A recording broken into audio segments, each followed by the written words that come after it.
أعوذ بالله من الشيطان الرجيم. بسم الله الرحمن الرحيم. اللهم آنس وحشتي في قبري، اللهم ارحمني بالقرآن العظيم واجعله لي إماما ونورا وهدى ورحمة. اللهم ذكرني منه ما نسيت وعلمني منه ما جهلت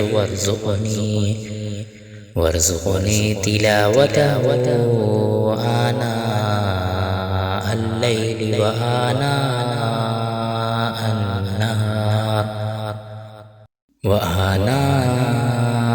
النهار واجعله لي حجة يا رب العالمين.